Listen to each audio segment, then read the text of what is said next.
Innal hamdalillah nahmaduhu wa nasta'inuhu wa nastaghfiruh wa na'udzu billahi min shururi anfusina wa min sayyiati a'malina may yahdihillahu fala mudilla lahu wa may yudlil fala hadiya lahu. Ashhadu an la ilaha illallah wahdahu la syarika lahu wa ashhadu anna Muhammadan 'abduhu wa rasuluh. Allahumma salli wa sallim wa barik ala abdika wa rasulika Muhammad wa ala alihi wa ashabihi wa man tabi'ahum bi ihsanin ila yaumiddin. Qala Allah Ta'ala fi kitabihil karim, ya ayyuhalladzina amanu taqullaha haqqa tuqatih wa la tamutunna illa wa antum muslimun, amma ba'd. Alhamdulillah, pertama-tama tidak lupa kita panjatkan puji syukur kepada Allah Subhanahu wa taala atas limpahan nikmat dan karunia yang terus Allah taala berikan kepada kita, sehingga pada malam hari ini kita bisa kembali berkumpul bertatap muka untuk melanjutkan aktivitas rutin kita di setiap malam Ahad, yaitu membaca kitab Aqidatut Tauhid karya Syekh Shalih bin Fauzan Al-Fauzan hafizahullah ta'ala.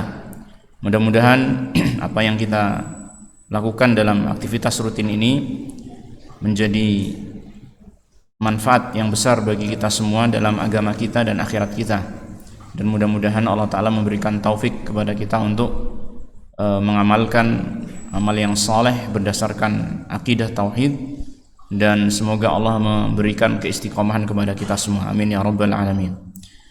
Ma'asyiral ikhwah rahimani wa rahimakumullah, pembahasan kita masih sekitar tentang dukun dan tukang sihir, ya, sihir dan perdukunan, di mana pada pertemuan yang lalu kita sudah membaca keterangan dari penulis bahwasanya sihir dan perdukunan, atau juga termasuk di dalamnya adalah ramalan, itu semua di dalamnya terkandung kesyirikan, yang mana kesyirikannya itu tidak hanya dalam satu sisi saja, bahkan disebutkan oleh penulis ada dua sisi kesyirikan yang terkandung di dalam sihir dan perdukunan.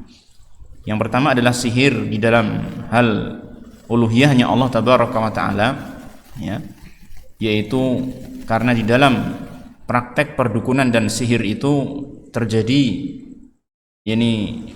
penyembahan terhadap syaitan, di mana tukang sihir ini atau para dukun tidak akan bisa melakukan praktek sihir dan perdukunannya kecuali dengan bantuan dari syaitan, dan syaitan tidak mau membantunya kecuali dengan ketaatan dukun dan tukang sihir tersebut kepadanya.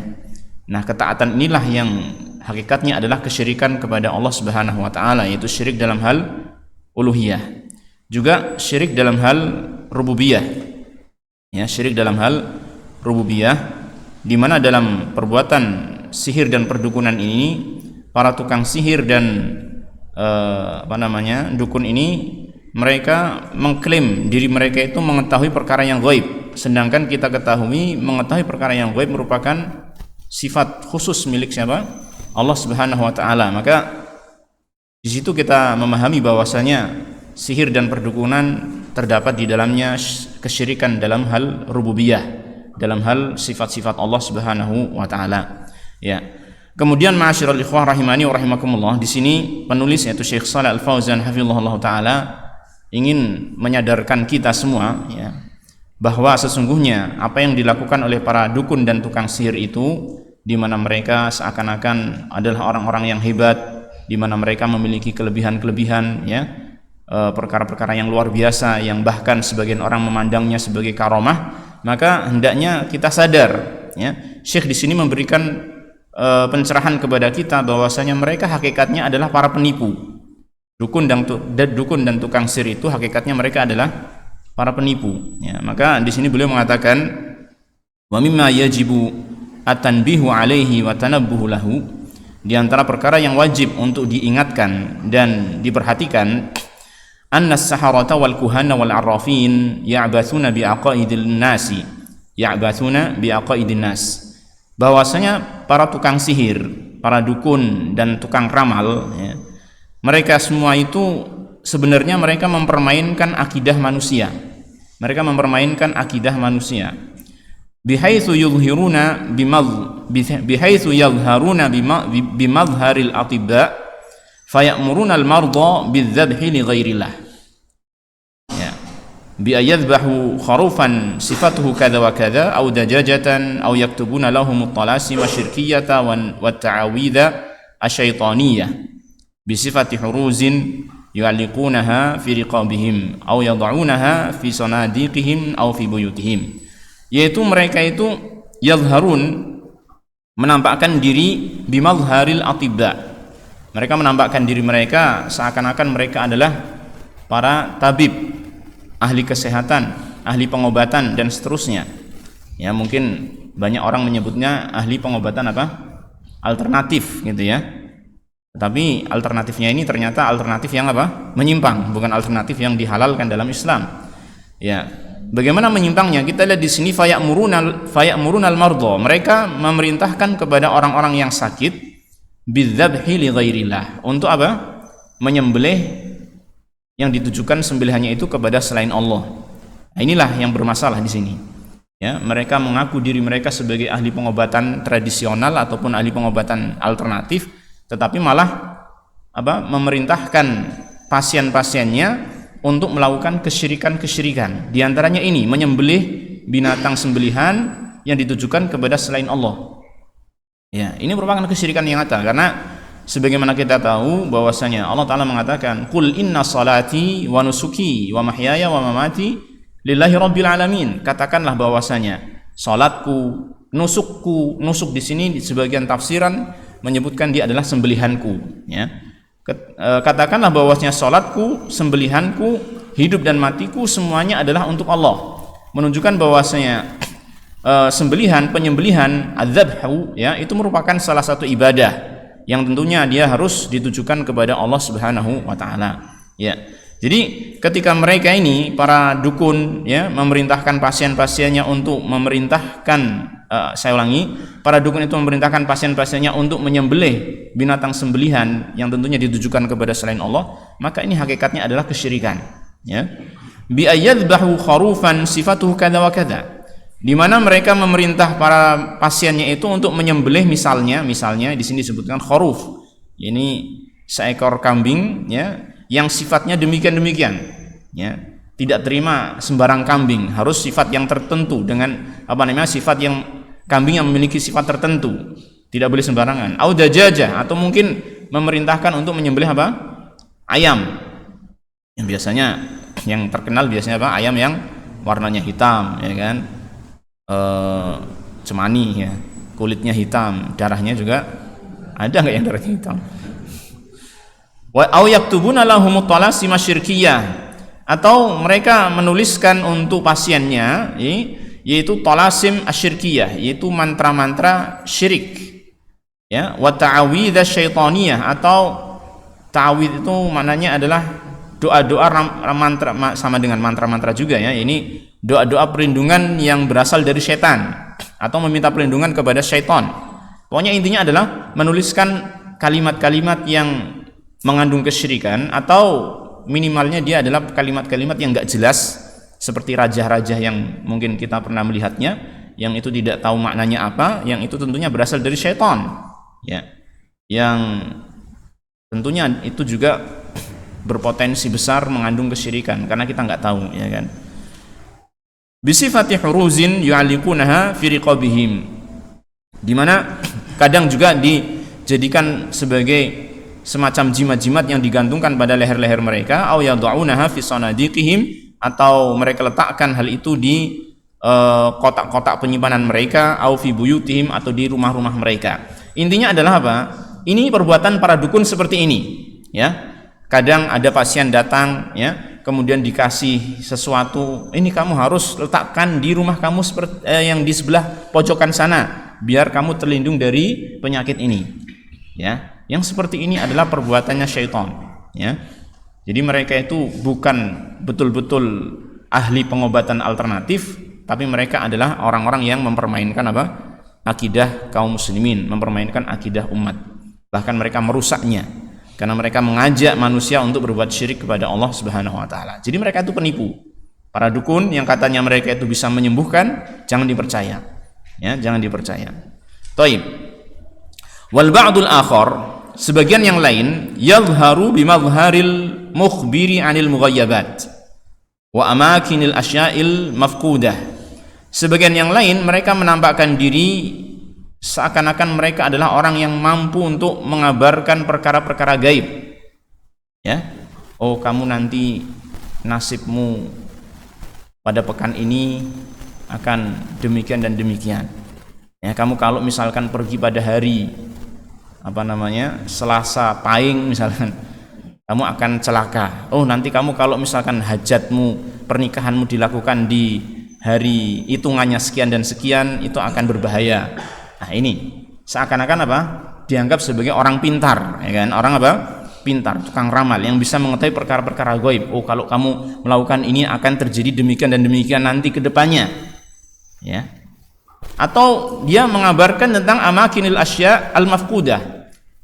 Mengabarkan tentang tempat-tempat di mana barang-barang yang hilang. Ya, kadang ada orang kehilangan sesuatu, tidak lari ke polisi untuk laporan, tapi lari ke dukun untuk tanya, di mana sih barang saya yang hilang, gitu kan. Ini salah, keliru, ya. Karena orang yang datang ke dukun sebagaimana yang telah disebutkan dalam hadis sebelumnya, orang yang datang ke dukun, ya, man ataka hinan fasaddaqahu bima yaqul, kalau orang itu datang ke dukun terus membenarkan apa yang diucapkan oleh dukun, berarti faqad kafara bima unzila ala Muhammad, maka dia telah kafir terhadap apa yang diturunkan kepada Muhammad sallallahu alaihi wasallam. Maksudnya apa? Maksudnya kufur terhadap Al-Qur'an, ingkar terhadap Al-Qur'an, di mana Al-Qur'an telah menjelaskan tidak ada yang mengetahui perkara gaib kecuali hanya Allah. Lah kok dia percaya kepada dukun yang mengaku mengetahui perkara gaib? Berarti kan dia sama saja artinya tidak percaya pada Al-Qur'an. Gitu ya. Nah, taib. Jadi ada sebagian dukun-dukun tadi yang mengaku mengetahui perkara gaib, bisa memberitahukan tentang barang-barang yang hilang tempatnya di mana, sehingga bihaitsu ya'tihil juhal, sehingga orang-orang bodoh pun mendatangi dukun tersebut. Fayas'alunahu 'anil asya'id dha'i'ah, maka mereka pun bertanya kepada dukun itu tentang barang-barang yang hilang. Fayukhbiruhum biha, dan tentunya dukun diam saja atau enggak? Atau dia memberitahukan, yukhbiruhum biha, dia memberitahukan tentang barang-barang tersebut, entah benar atau salah. Yang penting ya memberitahukan aja, gitu kan? Entah benar atau salah. Dan bagaimana kemungkinan benar salahnya? Ya, tentunya sudah kita ketahui bahwasanya para dukun itu kadang benar karena ada ada bantuan dari pihak yang gaib, yaitu bangsa jin, ya kan? Tapi mereka banyak juga melakukan kesalahan-kesalahan, jadi tidak bisa dipercaya sama sekali, ya kan? Fayukhbiruhum biha, kadang mereka itu bisa memberitahukan tentang di mana letak barang yang hilang itu. Au yuhdiruha lahum, atau bahkan bisa menghadirkan barang yang hilang itu untuk mereka, ya, bisa menghadirkan di hadapannya. Tapi itu adalah biwasitati umalaihi minasyaiton, dengan perantaraan umalaknya, yaitu kroni-kroninya, ya, kawan-kawannya, buruh-buruhnya, anak buahnya di sini, ya, anak buahnya dari kalangan syaitan. Dikatakan anak buahnya karena mereka mau mengikuti perkataan dukun ini, karena sebelumnya memang dukun sudah mengikuti perkataan syaitan, gitu. Wa ba'duhum yadhharu bimadhharil wali. Masya Allah, ini yang mengerikan. Sebagian mereka menampakkan diri seakan-akan mereka adalah wali. Seakan-akan mereka adalah wali, yaitu seakan-akan mereka orang yang soleh yang memiliki karomah. Alladzi lahu khawariqu wa karamat, yang dia memiliki perkara-perkara yang luar biasa atau yang aneh-aneh dan karomah-karomah. Jadi kadang aslinya itu dukun atau tukang sihir, tapi dia berpenampilan seperti halnya orang yang soleh, seperti halnya orang yang dianggap sebagai wali, ya. Ditambah lagi mereka memiliki hal-hal yang aneh tadi, khawariqul adat, perkara-perkara yang luar biasa, ataupun hal-hal yang aneh yang dianggap oleh manusia yang nggak tahu dia sebagai karomah, padahal hakikatnya itu adalah sihir, ya. Seperti misalnya kadukhulihin nar min ghairi an tu'athira fihi, seperti dia bisa masuk ke dalam api ya tanpa api itu memberikan pengaruh kepadanya. Jadi tidak mempan dibakar, ya kan? Jadi pakaiannya berjubah, terus bagaimana pakai surban, kemudian menampakkan ini loh saya orang yang hebat, saya adalah wali Allah. Buktinya nih ada karomah. Makanya kita harus mengetahui ikhwah, apa sih perbedaan karomah dengan sihir? Harus mengetahui. Nanti kita singgung sedikit insyaallah. Wa darbi nafsihi bisilah, dan terkadang dia memukul dirinya dengan pedang, dengan senjata tajam. Silah senjata ya, senjata tajam, bisa itu golok ataupun pedang ataupun yang lainnya, pokoknya senjata tajam, kebal senjata gitulah, hebat, seakan-akan orang hebat, padahal pemimpinnya para wali siapa? Rasulullah SAW. Beliau apakah kebal? Apakah beliau tidak mempan dibacok? Apakah beliau tidak pernah berdarah? Bahkan ketika perang Uhud ya, kita ketahui beliau itu suja ra'suhu, ini kepala beliau sallallahu alaihi wasallam itu pernah berdarah, kemudian kusirat rubaiyatuhu, itu giginya pun patah ya, ketika perang Uhud. Beliau tidak kebal, Rasulullah SAW tidak kebal. Nah, kok ada orang yang mengatakan saya itu wali, orang yang dicintai oleh Allah, punya karomah, bisa kebal, sedangkan Rasulullah SAW itu ya ini pemimpinnya para wali, lebih dari itu bahkan ya, seorang nabi dan rasul yang paling mulia, dia tidak kebal sama sekali ya. Baik, jadi ada yang menampakkan dirinya seperti itu, kebal senjata ya kan, awad'i nafsihi tahta ajalati sayyarah min ghairi an tu'athira fihi, atau ada orang yang meletakkan dirinya ya di bawah roda-roda mobil ya tanpa terpengaruh olehnya. Maksudnya dilindas oleh kendaraan yang berjalan. Nah, gitu. Kalau cuma roda mobil diletakkan kita tiduran, ada roda di atasnya, mungkin kuat nggak antum? Ada sebagian yang kuat mungkin ya, kalau cuma roda tok, tapi maksudnya bukan cuma roda tok, tapi roda beserta mobilnya. Jadi dilindas bahasa Jawanya, tapi kalau di bahasa Indonesia dilindas oleh mobil. Nggak mempan, nggak masalah, nggak rusak, tulang belulangnya nggak remuk, masya Allah. Ini katanya karomah, padahal itu adalah sihir. Apa perbedaannya? Nanti dulu. Au ghairi dzalika minasy'awadhat allati hiya fi haqiqatiha sihrun min amali syaitan, atau keanehan-keanehan lain yang hakikatnya adalah sihir yang merupakan amalan syaitan ya. Yajri ala aidiha ula'i lil fitnah, yang mana hal itu, yaitu sihir ini terjadi pada tangan-tangan mereka atau pada diri mereka sebagai fitnah untuk menyesatkan umat manusia ya, untuk menyesatkan umat manusia. Au hiya umurun takhayyuliyah la haqiqata laha, atau mereka memberikan perkara-perkara yang sifatnya itu sebenarnya hanya khayalan saja, maksudnya bukan sesuatu yang nyata, la haqiqata laha, bukan sesuatu yang nyata, maksudnya orang memandangnya itu terjadi demikian, padahal hakikatnya tidak ya. Bal hiya hiyalun khafiyah, bahkan dia adalah semata-mata tipu daya yang tersembunyi ya, yang tidak diketahui hakikatnya oleh manusia.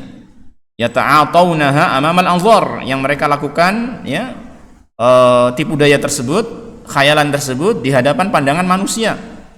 Contohnya adalah seperti ka'amali saharati fir'aun bil hibadi wal isi, seperti yang dilakukan oleh para tukang sihirnya Fir'aun, yang mereka perbuat dengan tali-tali yang mereka bawa dan tongkat-tongkat yang mereka bawa. Jadi tukang sihirnya Fir'aun, sebagaimana pernah saya singgung juga, mereka itu di dalam melakukan sihirnya sihir khayaliyah, ini sihir yang menipu pandangan mata manusia. Mereka melemparkan tali-tali, melemparkan tongkat-tongkat, kemudian setan ya, yang menjadi kroni mereka itu, menjadi anak buah mereka itu, menjadikan khayalan di pandangan mata manusia ya, mengkhayalkan di pandangan mata manusia kalau yang dilempar itu berubah menjadi ular, sehingga orang-orang melihatnya itu kayak ular beneran gitu loh. Bahkan sampai pun siapa, Nabi Musa alaihissalam ya kan, disebutkan dalam ayat tersebut, ya, dalam ayat Al-Quran, beliau pun melihat apa yang dilemparkan oleh siapa? Tukang sihir itu seperti ular, sehingga Nabi Musa itu mundur ke belakang, agak takut gitu loh. Jadi ular. Tapi Allah Ta'ala menguatkan Nabi Musa, ya kan, sehingga Allah Ta'ala memerintahkan Nabi Musa untuk melemparkan tongkatnya, yang kemudian Allah ubah, sungguhan berubah menjadi apa? Ular, ya kan. Makanya tatkala tongkatnya Nabi Musa itu berubah benar-benar jadi ular, para tukang sihir itu menjadi tersadarkan, ternyata ini benar-benar utusannya Allah. Lihat, itu ada tongkat yang dia bawa berubah menjadi ular sungguhan. Tukang sihir seperti kita-kita ini nggak mungkin bisa membuat seperti itu. Yang bisa membuatnya hanyalah siapa? Pencipta seluruh alam semesta. Sehingga mereka langsung beriman tuh, tukang sihir itu. Yang langsung beriman kepada Nabi Musa, beriman kepada Allah Subhanahu wa taala. Ya, jadi mereka, para tukang sihir, para dukun itu hakikatnya mereka adalah penipu. Dan tadi telah disebutkan bahwasanya perbuatan-perbuatan yang dilihat oleh manusia sebagai hal-hal yang aneh, yang luar biasa, itu kan, hakikatnya itu adalah sihir, ya. Nah, sekarang kita ingin tahu apa sih perbedaan antara sihir dan karomah. Ini sebenarnya kalau tadi ada kesempatan dan saya ingat, bisa saya tampilkan perbedaannya, tapi karena qadarullah, ya, tadi nggak ingat juga, jadi belum saya sempat untuk bikinkan tampilannya itu. Tapi ada perbedaan antara sihir dan karomah, atau barangkali saya carikan dulu, ya, bentar ya.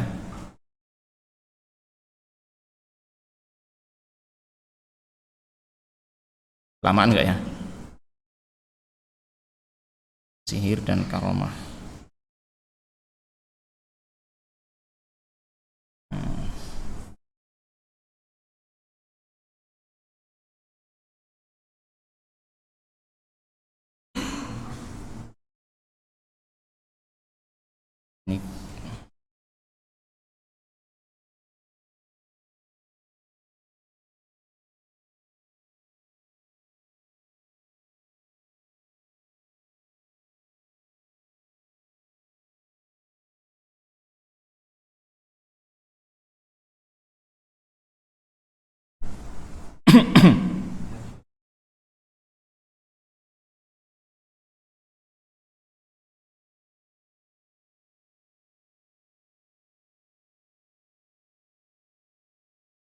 Ini nggak ketemu, nanti aja. Jadi gini, sihir dan karomah itu perbedaannya, ya. Yang pertama yang bisa nampak jelas, ya. Kalau sihir itu bisa dipelajari, ya, sihir bisa dipelajari, sedangkan karomah tidak bisa dipelajari, karena karomah sifatnya itu adalah anugerah dari Allah Subhanahu wa taala dan tidak bisa dipelajari, dan biasanya itu muncul seketika ketika dibutuhkan oleh seorang wali Allah, gitu ya. Jadi sihir bisa dipelajari, kemudian karomah tidak bisa dipelajari.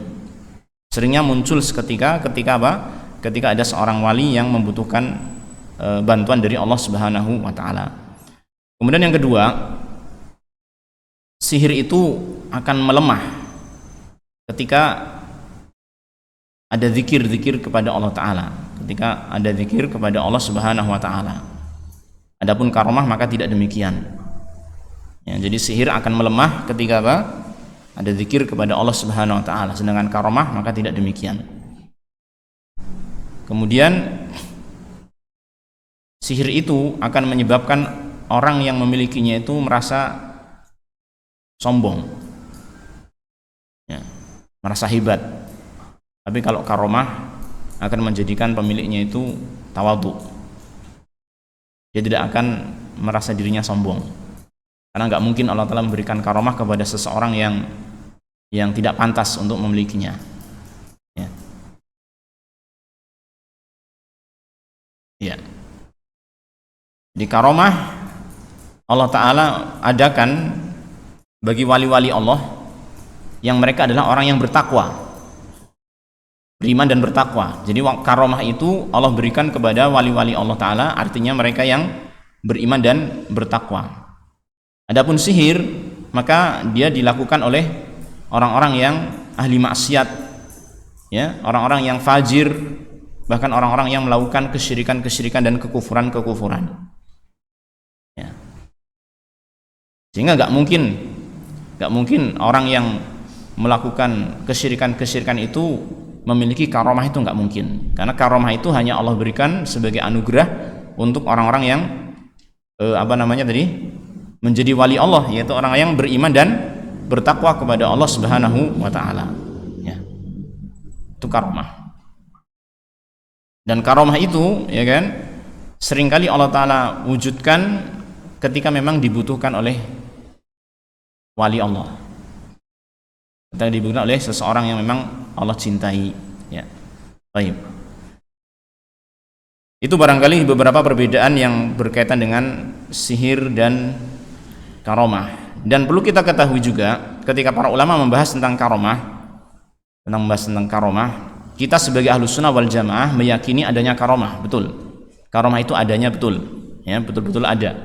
Bahwasanya orang-orang yang dekat dengan Allah, yang dicintai oleh Allah, atau yang kita katakan sebagai wali Allah, mungkin dia diberikan karomah oleh Allah Subhanahu wa taala yang berupa perkara-perkara yang luar biasa, di luar kebiasaan manusia. Dan contohnya cukup banyak, ya. Seperti misalnya Umar bin Khattab pernah, ya, diberikan karomah oleh Allah taala di mana beliau mengirim pasukan perang satu tempat yang beliau tidak ikut perang, tapi beliau tetap di kotanya. Namun di suatu ketika itu Umar bin Khattab diperlihatkan oleh Allah taala tentang posisi-posisi pasukan yang dia kirim, ya. Posisi pasukan yang dia kirim. Kemudian Umar bin Khattab melihat bahwasanya pasukan-pasukan itu berada dalam tempat-tempat yang kurang tepat, sehingga Umar bin Khattab berusaha untuk mengarahkan pasukan itu ke sana. Intinya mengatur pasukan tersebut ketika diperlihatkan oleh Allah Taala. Dan dia bilang, ya kan, kepada yang dia lihat pokoknya. Dan ternyata pasukan-pasukan yang di sana pun mendengar suaranya siapa? Umar bin Khattab. Ini merupakan karomah, ya, karomah. Dan itu enggak bisa dipelajari seketika itu saja. Kalau misalkan Umar diminta untuk seperti itu lagi, enggak bisa. Karena memang itu hanyalah anugerah dari Allah. Allah yang menghendaki untuk memberikan di waktu-waktu yang Allah kehendaki, gitu. Baik. Dan satu hal yang sangat penting untuk kita fahami tentang karomah, seorang mukmin jangan mencari karomah berupa perkara-perkara yang aneh. Karomah yang paling mulia harus kita fahami, dia adalah keistiqomahan. Ya, karomah itu yang paling mulia adalah keistiqomahan. Jadi kalau kita dalam beriman dan beragama kepada Allah Taala, dalam beribadah kepada Allah, kok nyari keistimewaan karomah berupa perkara-perkara yang luar biasa seperti ini, saya beribadah kepada Allah biar nanti saya dapat karomah berupa, ya, semacam itulah, yang aneh-aneh gitu, maka ini kurang tepat. Ya, gak usah kita memikirkan yang seperti itu, karena karomah yang paling mulia adalah seseorang diberikan keistiqomahan. Seseorang diberikan keistiqomahan di dalam beragama, di dalam beribadah kepada Allah Subhanahu wa taala, di dalam mengikuti jalannya Rasulullah sallallahu alaihi wasallam. Nah, ini masih ada satu paragraf panjang, saya ingin menyelesaikan, ya. Jadi ini kita selesaikan insyaallah. Di sini dinukilkan oleh penulis, yaitu Syekh Shalih Al-Fauzan hafizahullah taala, sebuah kisah yang dialami oleh Syekhul Islam Ibnu Taimiyah. Di mana kita tahu, ya, beliau Ibnu Taimiyah itu adalah seorang yang luar biasa dalam keimanannya, dalam ilmunya, ya kan, dalam amalannya juga. Sehingga beliau mengetahui kesesatan orang yang sesat. Maka kita lihat bahwasanya beliau itu, kitab-kitab beliau dalam masalah bantahan terhadap kelompok-kelompok yang menyimpang itu banyak sekali, ya. Bahkan bisa dikatakan penyimpangan-penyimpangan yang ada di zaman sekarang ini, kalau kita mau nyari bantahannya di kalam Syekhul Islam Ibnu Taimiyah, kata para ulama, ada di sana. Jadi tinggal kita merujuk kepada kalamnya Syekhul Islam Ibnu Taimiyah, penjelasannya Syekhul Islam Ibnu Taimiyah rahimahullah taala. Sehingga pernah suatu kali Ibnu Taimiyah berhadapan dengan orang-orang yang itu penipu, ya, yang saya katakan penipu ini tadi. Itu hakikatnya mereka melakukan sihir, tetapi mereka mengaku-aku sebagai orang yang mendapatkan karomah, ya. Bagaimana sikap Ibnu Taimiyah ketika itu, kita lihat. Qala Syekhul Islam rahimahullah, Syekhul Islam yang dimaksud di sini Ibnu Taimiyah rahimahullah, dia mengatakan fi munadharatihi lis-sahara, ketika beliau berdebat dengan sahara, para tukang sihir. Tapi beliau pantas berdebat ya. Ketika beliau berdebat itu pantas berdebat karena beliau memiliki ilmu yang mapan ya, yang memang menjadikan beliau pantas untuk berdebat. Ilmu yang mapan, keikhlasan yang luar biasa, amalan yang juga luar biasa. Tapi kita jangan meniru-niru seperti beliau mudah-mudah untuk berdebat. Dikit-dikit, ayo kita debat. Ayo, katanya sih diskusi. Tapi ujung-ujungnya juga debat juga. Jangan seperti itu ya. Ketika beliau mendebat bermunadharah dengan para tukang sihir dari kalangan al-bataihiyah, lisaharatil bataihiyah, al-ahmadiyah, ar-rifaiyah. Jadi para tukang sihir, hakikatnya mereka tukang sihir ya, dari kalangan al-bataihiyah. Saya nggak tahu ini kalimat bataihiyah, belum saya cari tentang maknanya. Tapi ini merujuk kepada satu nama kelompok tersendiri dari kalangan Ahmadiyah. Ahmadiyah antum tahu mungkin ya, golongan Ahmadiyah ya. Ar-rifaiyah ini tapi ini bukan Ahmadiyah yang sekarang kayaknya ya. Ini Ahmadiyah dari, bukan Ahmadiyah yang sekarang mestinya.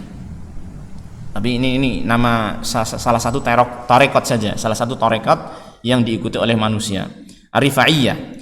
Dia mengatakan, yakni Syekhul Bataihiyah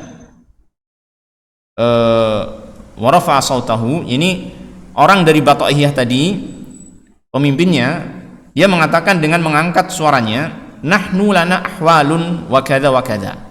Jadi ini lawan debatnya Ibnu Taimiyah ya, yang dari kalangan Bataihiyah tadi. Dia mengatakan kami itu memiliki kondisi-kondisi yang luar biasa, semacam karomat-karomat ya, kadza wa kadza, demikian dan demikian. Dia jelaskan tentang keanehan-keanehan dan karomat-karomat yang menurut dia adalah karomah. Wadda'al ahwal al-khariqah, dia mengklaim memiliki perkara-perkara, keadaan-keadaan yang luar biasa, yang aneh-aneh. Kanari, seperti bisa kebal terhadap api, tidak mempan dibakar, wa ghairiha, dan yang lain. Wa ikhtisasahum biha, dan mereka mengklaim mereka spesialis dalam hal tersebut, tidak ada orang lain yang bisa seperti mereka. Wa annahum yastahiquna taslimal hali ilaihim li ajliha, dan mereka mengklaim juga bahwasanya mereka itu berhak untuk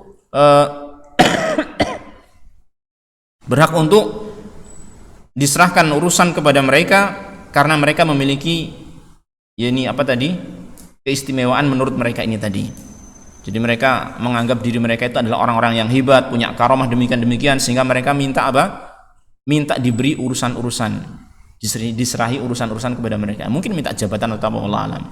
Taib. Qala Syekhul Islam, maka Syekhul Islam mengatakan, faqultu, maka aku pun berkata kepada mereka, wa rafa'tu sauti wa ghadibtu, dan aku juga meninggikan suaraku, mengeraskan suaraku, dan aku marah. Beliau mengatakan, ana ukhatibu kulla ahmadiyyin min masyriqil ardi ila maghribiha. Saya berbicara kepada semua pengikut Ahmadi. Ahmadi ini ya tadi, tarekat Ahmadiyah tadi ya.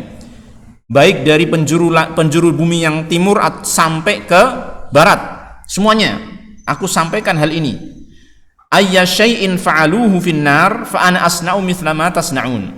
Apapun yang kamu lakukan terhadap api, maaf ya, bukan neraka, terhadap api, maka aku bisa melakukan seperti yang kalian lakukan. Masya Allah, nantang nih berarti Ibnu Taimiyah ya, nantang. Katanya mereka bisa kebal api, tidak mempan dibakar api. Maka Ibnu Taimiyah menantang, wahai orang-orang Ahmadi dari semua penjuru bumi ini, baik yang di timur sampai yang barat ya, apapun yang kamu lakukan terhadap api, kamu katakan bisa kebal dari bakaran api, maka saya pun bisa melakukan apa yang kamu lakukan. Ini bukan kaleng-kaleng, bukan sembarangan, karena beliau sudah mengetahui rahasianya, rahasia yang mereka lakukan ya. Wa man ihtaraqa fa huwa maghlub. Maka ayo kita bertanding, saling membakar api ya kan. Siapa yang terbakar maka dia kalah.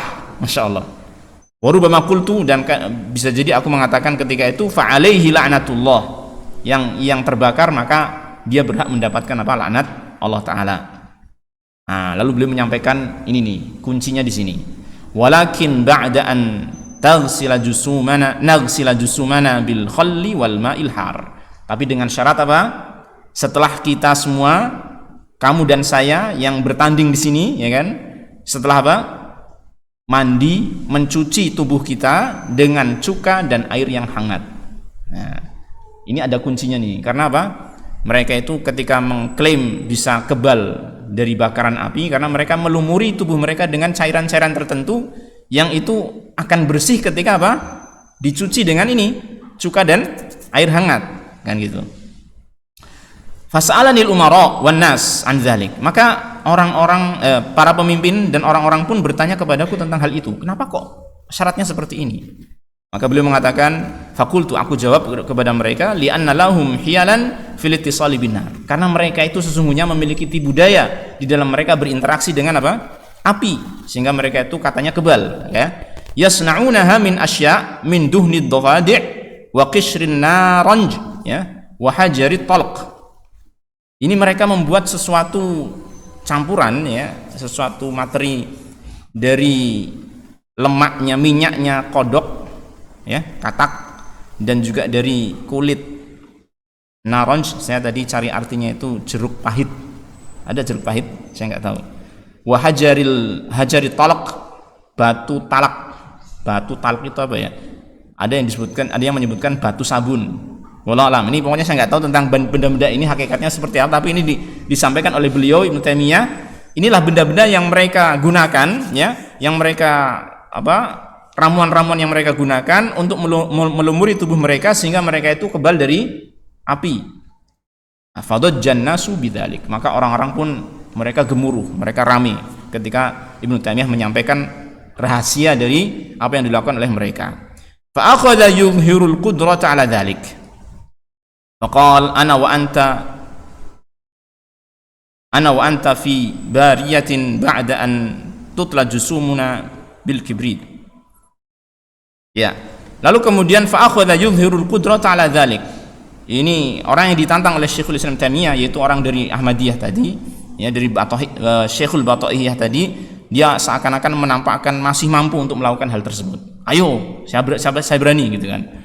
Lalu Ibnu Taimiyah mengatakan, ana wa anta nulafu fi bariyatin ba'da an tutla jusumuna bil kibrit. Ini saya dan kamu, ya, kita berdua diselimuti atau ditutup dengan selimut, ya kan. Kemudian setelah antutla jusumuna bil kibrit, setelah tubuh kita dilumuri oleh belerang, ya. Maksudnya apa? Jadi setelah itu tadi kemudian dilakukan seperti ini, tubuh dilumuri dengan belerang. Fakultu fakum. Lalu Ibnu Taimiyah mengatakan, kalau sekarang berdirilah kamu. Ini minta agar orang tersebut melakukan apa yang diminta oleh Ibnu Taimiyah, ya, dengan tadi mandi dengan cuka dan air panas, air hangat, ya. Kemudian ini dilumuri dengan belarang. Wa akhadtu ukariru alaihi fil qiyam ila dzalik, dan aku mengulang-ulang agar dia bangkit melakukan apa yang saya mau, yang saya tuntut dari dia. Famadda yadahu yudhiru khal'al qamis. Lalu dia pun mengulurkan tangannya seakan-akan dia itu ingin melepaskan bajunya. Faqultu la. Ibnu Taimiyah mengatakan, tidak seperti itu caranya. Hatta taghtasila bil ma'il hari wal khal. Tidak sekarang, tapi setelah kamu mandi dengan cuka dan air panas. Lalu kemudian orang tersebut fa azharal wahma ala adatihim. Dia pun dalam bahasa sekarang adalah ngeles seperti biasanya. Azharal wahma ala adatihim. Dia ngeles seperti biasanya. Faqal, dia mengatakan, man kana yuhibbul amir falyuhdhir khashaban. Ngelesnya dengan mengatakan, siapa yang cinta kepada pemimpin kita, maka silakan menghadirkan kayu bakar untuk persiapan membakar kita. Seakan-akan dia berani, gitu kan. Padahal dia cuma ngeles, gitu kan, biar memperpanjang waktu. Au qala hazmata hatabin, atau dia mengatakan silakan untuk mengumpulkan ikatan-ikatan kayu bakar. Maka Ibnu Taimiyah mengatakan, hadza tatwilun. Ibnu Taimiyah mengatakan, oh, kamu cuma ngulur-ngulur saja ini. Wa tafriqun lil jam'i, dan kamu berusaha untuk membubarkan manusia. Kalau kamu nyuruh manusia untuk nyari kayu bakar, mereka akan pergi, ya kan? pengennya supaya bubar mereka itu gitu kan. Wala yahsulu bihil maksud, sehingga tidak terjadi apa yang kita inginkan. Jadi dari pertandingan ini ya. Bal qindil, tetapi kata beliau Ibnu Taimiyah, enggak usah pakai kayu bakar, pakai qindil saja. Qindil itu adalah semacam lentera. Lentera itu di zaman kita dulu namanya apa? Hah? Tintir. Apa Mas? Pokoknya lampu yang pakai api gitu ya. Sentir, ya. Atau apalah namanya. Kadang berbeda dari daerah saya dengan yang di sini. Pokoknya itu ya, paham ya, insyaallah ya. Itu. Lentera ya, lentera. Jadi lampu yang dari api, yang ya maksudnya lampu yang ada apinya gitu dengan api. Bal qindil yuqadu. Cukup lentera yang dibakar saja. Cukup lentera yang dibakar. Wa udkhilu isba'i wa isba'aka fihi ba'dal ghasl. Ya, cukup lentera yang dibakar, lalu kemudian saya memasukkan jariku dan jarimu ke dalam lentera tersebut setelah apa? Setelah dicuci dengan cuka dan air hangat. Udah itu saja, nggak usah tubuh kita semuanya dengan membutuhkan apa? Kayu bakar yang banyak, nggak usah, cukup lentera saja, dibakar jarinya saja. Ya, wa man ihtaraqa isba'uhu fa alaihi la'natullah au qultu fa huwa maghlub. Siapa yang terbakar tangannya atau jarinya tadi ya, maka dia akan mendapatkan laknat Allah atau dia akan kalah. Falamma qultu dzalik taghayyara wa dhalla. Ketika aku mengatakan seperti itu, dia pun berubah sikapnya, wajahnya pun juga berubah, dia pun menjadi melemah, ya kan, menjadi hina. Itu kan artinya apa? Dia nggak berani sudah. Karena sudah terbongkar oleh siapa? Syekhul Islam Ibnu Taimiyah, tipu dayanya, ya kan? Jadi awalnya seakan-akan kalau orang yang nggak tahu apa, dia orang hebat, dia orang yang memiliki keistimewaan, bahkan dikatakan sebagai apa?